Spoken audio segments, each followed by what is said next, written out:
صبغة الله ومن أحسن من الله صبغة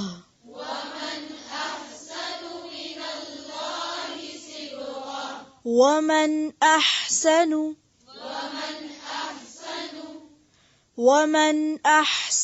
من الله صبغة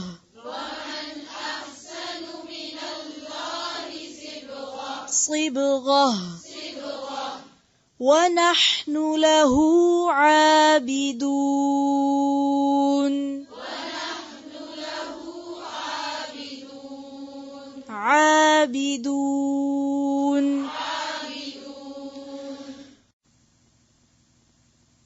صبغت اللہ، اللہ کا رنگ. صبغہ صاد بے غین، صبغ کہتے ہیں رنگ کو جو خود چڑھایا جائے، خواہ حصی ہو یا مانوی. یاد ہے حصی مانوی کیا مانا؟ ہاں، یعنی چاہے کسی کپڑے کے اوپر ہو یا وہ دل پہ یا شخصیت پہ چڑھا ہوا ہو جو بظاہر نظر نہ آتا ہو، یعنی کسی مخصوص شکل میں نہ ہو. صبغت اللہ، اللہ کا رنگ، اور مراد ہے یہاں اللہ کا دین. ومن احسن، اور کون زیادہ اچھا ہے من اللہ، اللہ سے بڑھ کر، صبغتاً رنگ میں. وَنَحْنُ لَهُ عابدون، عابدون کس کی جمع ہے؟ عابد کی. صبغت اللہ، اللہ کا رنگ. یہ ہے صحابہ کرام کا ایمان، ان پہ اللہ کا رنگ چڑھ گیا تھا. تو اللہ کے رنگ والے کیا ہوتے ہیں پھر؟ ربانی، رب والے، جنہیں دیکھ کے کیا یاد آتا ہے؟ یعنی صبغت اللہ اصل میں کیا چیز ہے؟ کسی انسان کی شخصیت کا اس طرح بدل جانا کہ اسے دیکھے کوئی اللہ یاد آ جائے، یعنی اسے دیکھتے ہی اللہ یاد آ جائے. یہ ہوتا ہے ربانی، یہ ہوتا ہے صبغت اللہ والا. ہمیں دیکھ کے لوگوں کو کیا یاد آتا ہے؟ پاکستانی، انڈین، ایرانی، ترکی، عربی، دیسی.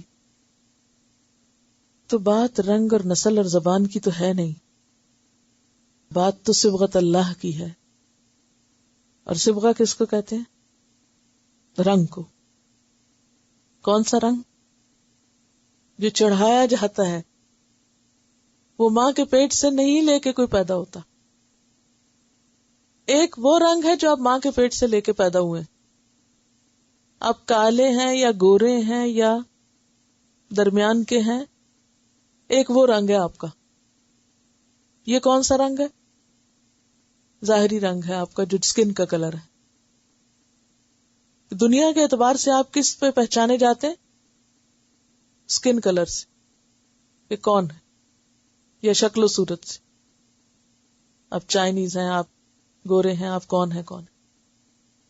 اور ایک کیا ہے؟ اپنی شخصیت کے رنگ سے آپ پہچانے جاتے، اپنے اخلاق اور کردار سے آپ پہچانے جاتے. تو صبغت اللہ، اللہ کا رنگ. ومن احسن من اللہ صبغہ، اور اللہ سے زیادہ اچھا رنگ اور کس کا ہو سکتا ہے؟ سب سے خوبصورت رنگ تو اللہ کا رنگ ہے. یعنی اللہ تعالی نے بندے میں جو صفات چاہی، جو رول ماڈل ہیں ہمارے، ان کے مطابق ہمارے بھی انداز ہو جائیں. ہمارے رول ماڈلز رسول اللہ صلی اللہ علیہ وسلم اور پھر آپ کے ساتھی والذین آمنوا معہ. وَنَحْنُ لَهُ عَابِدُونَ، اور ہم اسی کے عبادت گزار ہیں، ہم اسی کے نام سے پہچانے جاتے ہیں. اب آپ دیکھیے کہ صحابہ کرام بھی اسی رب کو مانتے تھے، اور یہ اہل کتاب کہتے ہیں ہم بھی اسی رب کو مانتے ہیں. فرق کیا ہے؟ فرق عمل کا ہے. اب دیکھیے کہ اصل رنگ کس پہ چڑھتا ہے؟ صحیح رنگ رنگین کپڑے پہ نہیں چڑھتا، سفید. اگر کوئی شخص کسی جگہ پہ رنگ کرنا چاہے تو پہلا کام وہ کیا کرتا ہے؟ اندھا دھند رنگ پھیرنے لگتا ہے؟ کیا کرتا ہے؟ پہلے پچھلا رنگ داغ دھبے صاف کرتا ہے. کوئی بھی چیز ان ایون ہے، اگر دیوار پہ کرنا ہے تو اگر کپڑے پہ کرنا ہے تو پچھلے رنگ وہ نکالے گا، پھر اس کے بعد نیا رنگ چڑھائے گا. تو مخلصون کا عمل یہی تو ہے کہ اسے ساری علائشیں نکالنی ہیں، سارے رنگ باہر نکالنے اور ایک رنگ اختیار کرنا ہے، اور وہ اللہ کا رنگ ہے. اللہ سے پہچان یعنی اللہ کی طرف نسبت اور اسی کا بندہ بننا اور اسی کے رنگ میں رنگا جانا. اپنے اندر کی علائشیں دور کرنی ہے، نیتوں کی خرابیاں دور کرنی ہے، اخلاق کی خرابیاں دور کرنی ہے، اور اپنے اوپر کسی خاص فرقے یا گروہ کا رنگ نہیں چڑھانا بلکہ اللہ کا رنگ چڑھانا ہے. اب آپ دیکھیے کہ اللہ کا جو رنگ ہے یہ بظاہر ایک تشبیہ استعمال کی گئی ہے یا استعارہ ہے، تو مطلب اس سے کیا ہے؟ یعنی اس کو مزید ذرا گہرائی میں دیکھنے کی ضرورت ہے کہ اللہ کا رنگ، جیسا کہ آپ جانتے ہیں کہ کرسچنز کے اندر عیسائی ہونے والے شخص کو یا عیسائی بچے کو ایک خاص رنگ والے پانی سے نہلایا جاتا ہے جس کو بیپٹائز کرنا بھی کہتے ہیں، بپتسمہ دینا. تو وہ کس بات کی علامت ہوتا ہے کہ اب اس پر عیسائیت کا رنگ چڑھ گیا. اور مسلمانوں سے کیا مطلوب ہے کہ مسلمان ہونے کے لیے کسی شخص کو کسی خاص رنگ سے نہانے کی ضرورت نہیں. اصل رنگ جو مطلوب ہے وہ کیا ہے؟ اللہ کا رنگ. اب یہ اللہ کا رنگ ہوتا کیا ہے؟ یہ کیسے چڑھتا ہے بندے پر، اور یہ کیسے پتا چلتا ہے کہ مجھ پہ اللہ کا رنگ چڑھ رہا ہے یا نہیں اور میں ربانی بن رہا ہوں یا نہیں؟ تو اس کے لیے ابتدا وہی ایمان سے ہے کہ ایمان اگر درست ہو، دل میں اگر ایمان اتر جائے، اللہ کی محبت آ جائے، تقویٰ آ جائے، یعنی آپ اپنے اندر سے اللہ کا قرب محسوس کرنے لگ جائیں، تو آپ سمجھے آغاز ہو گیا ہے. تو یہاں آ کر آپ سب کو اپنا اپنا جائزہ خود لینا، سیلف اسیسمنٹ. کیسے؟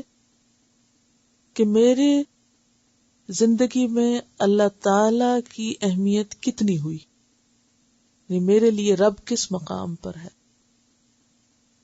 اللہ سے تعلق، اللہ کا ڈر، اللہ کی محبت، اللہ کی یاد یعنی اللہ کا ذکر، اللہ کا شکر، یعنی کیا اس میں اضافہ ہو رہا ہے یا نہیں.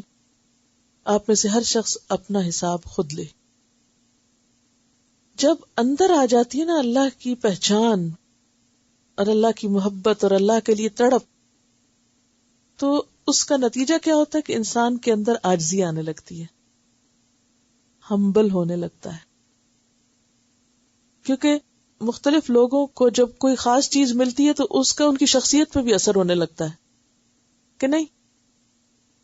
مثلاً آپ دیکھیے کہ ایک شخص کو اگر کوئی عہدہ مل جائے تو اس کی شخصیت میں تبدیلی آتی. کیا آتی ہے؟ عام طور پر بڑا عہدہ مل جائے تو اس کی فیلنگز ہی بدل جاتی کہ میں پتہ نہیں کیا چیز ہو گیا ہوں. اس کے بولنے کے انداز، اس کے چلنے کے انداز، اس کے دیکھنے کے انداز، اس کے اندر ایک خاص قسم کا تکبر آنے لگے گا. تو اس کا مطلب کیا ہے کہ ایک چیز ملنے پر اس پر ایک خاص رنگ آیا ہے جو نوٹسبل ہوتا ہے، آپ نوٹس کر سکتے ہیں. ہاں، جس پر رب کا رنگ چڑھ جائے اس پہ کوئی اور رنگ نہیں چڑھ سکتا. تو آپ دیکھیں گے کہ جب بھی آپ کو کچھ ملتا ہے، جب آپ کچھ پا لیتے ہیں، تو لازماً نتیجہ کیا نکلتا ہے کہ آپ پر ایک رنگ آتا ہے. کوئی دنیا کی چیز آپ کو ملے تو رنگ آتا ہے. مثلاً کسی کو دولت مل گئی، کوئی رنگ آتا ہے اس پہ، کچھ ظاہر میں پتہ چلتا ہے کہ اس شخص کے پاس کچھ آ گیا. فیلنگ، انداز گفتگو، معاملہ، لباس، گھر کا رہن سہن، بدلتی ہے نا ہر چیز. اچھا، اسی طرح کسی کو کوئی اور خوشی ملی، مثلا شادی ہو گئی کسی کی، کوئی رنگ بدلتا ہے؟ کوئی چال، کوئی ڈھال، کوئی اٹھنا، کوئی بیٹھنا بدلتا ہے نا، سب بدل جاتا ہے، سب کچھ بدل جاتا ہے. اچھا اولاد مل گئی، اب کچھ بدلتا ہے، انسان بدلتا ہے نا، اب ایک اور چال بدل گئی، اب اور انداز بدل گیا. اب اسی طرح علم ملا کسی کو، علم تو علم اگر ملے تو انسان کا رنگ بدلتا ہے. پڑھے لکھے اور ان پڑھ کی شکل میں کوئی فرق نظر آتا ہے؟ آتا ہے نا. اچھا اسی طرح اگر کسی کو دین ملے اور دین صرف علم کی حد تک ملے، عمل والا دین نہ ملے، تو بھی کوئی رنگ چڑھتا ہے؟ جی چڑھتا ہے، وہ ایک تکبر والا رنگ چڑھتا ہے. ہم بہت جانتے ہیں، تمہیں کیا پتا، ہم بہت نیک ہیں. پھر یہ رنگ چڑھتا ہے، پھر یہ رنگ چڑھتا ہے کہ ہم کو بہت آتا ہے، اور وہ ہر دوسرے بندے کو ڈیگریڈ کرتے، تمہیں یہ نہیں آتا، تمہیں یہ نہیں آتا، تم تو کچھ ہو ہی نہیں. تو جس کو اس کا رب مل جائے، جسے رب کی معرفت مل جائے، جسے رب کی پہچان ہو جائے، جسے تقوی مل جائے، اللہ کی محبت جس کے دل میں آ جائے، جسے زندگی کا مقصد مل جائے، اس کا رنگ بدلے گا یا نہیں؟ جیسے درخت پھل لگنے پہ جھکنے لگتا ہے، پتے آنے پر مجھے ایسی فیلنگ آتی ہے جیسے درخت خوشی میں لہلہا رہے، خوش ہیں، خوشی خوشی کی فیلنگ آتی ہے. اور جب ان کے اوپر پتے نہیں تھے، نہیں ملا ہوا تھا ان کو، تو کیسے تھے؟ جیسے مرے ہوئے، کوئی ان کی شان و شوکت، کوئی روپ ہی نہیں تھا ان پر. تو بہار کے آنے سے رنگ روپ جس کو کہتے ہیں، رنگ روپ بدل گیا نا. ہاں تو یاد رکھیں، ہر انسان کو جب کچھ ملتا ہے تو اس کا رنگ بدلتا ہے، اور رنگ اسی کے مطابق بدلتا ہے جو کچھ اس کو ملا ہوتا ہے. جس کے اندر حقیقی ایمان آتا ہے، جو کہتا ہے یا اللہ میں تیرا بندہ، اس کے اندر سب سے پہلے کیا چیز آئے گی؟ عاجزی. عاجزی، یا اللہ میں کچھ نہیں، چاہے اسے دنیا کا کتنا بڑا عہدہ مل جائے. حضرت عمر کو آپ دیکھیں، اتنی بڑی سلطنت کے مالک ہیں کہ آپ سوچ نہیں سکتے. 2 بڑی عظیم سلطنتیں روم اور ایران ان کے دور میں فتح ہوئی ہیں. اتنا بڑا عہدہ اور مقام دنیاوی اعتبار سے ان کو ملا. اور عمر کو کسی نے کہا کہ عمر اللہ سے ڈرو، اپنا گال زمین پہ رکھ دیتے ہیں. یہ عمر ہے، اتنا کچھ پا کے اتنی عاجزی. اور ہمارا حال کیا تھا؟ ذرا سا ہمیں کچھ ملے تو ہماری نظریں، چال، بول، انداز، ہر چیز بدل جاتا ہے. گردن بھی اکڑ جاتی، کیونکہ فیلنگ اندر سے کچھ اور ہوتی ہے نا. تو پھر ہم اور طرح دیکھنے لگتے ہیں، دوسروں کو لک ڈاؤن کرنے لگتے ہیں. تو بات یہ ہے کہ جس کو واقعی حقیقی معنوں میں ایمان مل جائے نا، تقوی مل جائے، اس کا رب اس نے پا لیا، وہ ربانی بننے لگا، تو سب سے پہلے تو اس کے اندر عاجزی آتی ہے. یا اللہ میں بندہ ہوں، میرے پاس تو جو بھی نعمت ہے تیری دی ہوئی ہے، میری تو اپنی کوئی چیز ہے ہی نہیں، یہ تو سب کچھ امانت ہے. میں کہاں سے اکڑ سکتا ہوں؟ میں کہاں سے دوسروں کو حقیر سمجھ سکتا ہوں؟ میں تو خود کوئی چیز نہیں. پھر وہ حقیقی معنوں میں شکر گزار بھی ہوتا ہے. پھر علم اس کے لیے نقصان دہ نہیں ہوتا، کیونکہ وہ علم کو پا کے متکبر نہیں بنتا کہ وہ اکڑے اور کہے کہ میں دوسروں سے زیادہ جانتا ہوں اور میں زیادہ نیک ہوں اور میرا طریقہ بڑا اچھا ہے. نہیں، پھر وہ لوگوں کو اپنی شخصیت کے گرد نہیں اکٹھا کرتا، وہ کہتا ہے تم بھی اللہ والے بن جاؤ. وَلَٰكِن كُونُوا رَبَّانِيِّينَ. سارے پیغمبروں نے آ کے کیا کہا کہ لوگوں میرے بن جاؤ، میرے پیچھے آؤ. نہیں، ربانی، اللہ والے بن جاؤ. وہ لوگوں کو اپنی شخصیت کے گرد نہیں اکٹھا کرتے، پھر لوگوں کو اپنی ذات کے آس پاس نہیں کرتے. وہ کیا کہتے ہیں؟ مجھے مت معیار بناؤ، جاؤ اپنے رب کے سامنے جھکو، رب والے بن جاؤ.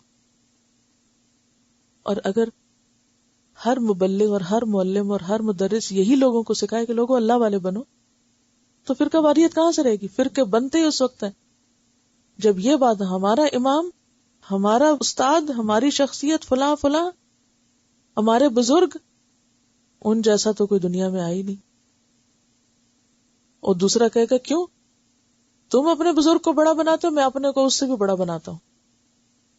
پھر وہ جھوٹی سچی باتیں بنا کے ساری توجہ اللہ سے ہٹ جائے گی اور شخصیتوں کے گرد توجہ ہو جائے گی، اور شخصیتوں کے نام بلند کرنے کی طرف سارا دھیان لگ جائے گا، اور اصل دین تو ہٹ گیا. جہاں سے شرک شروع ہو گیا،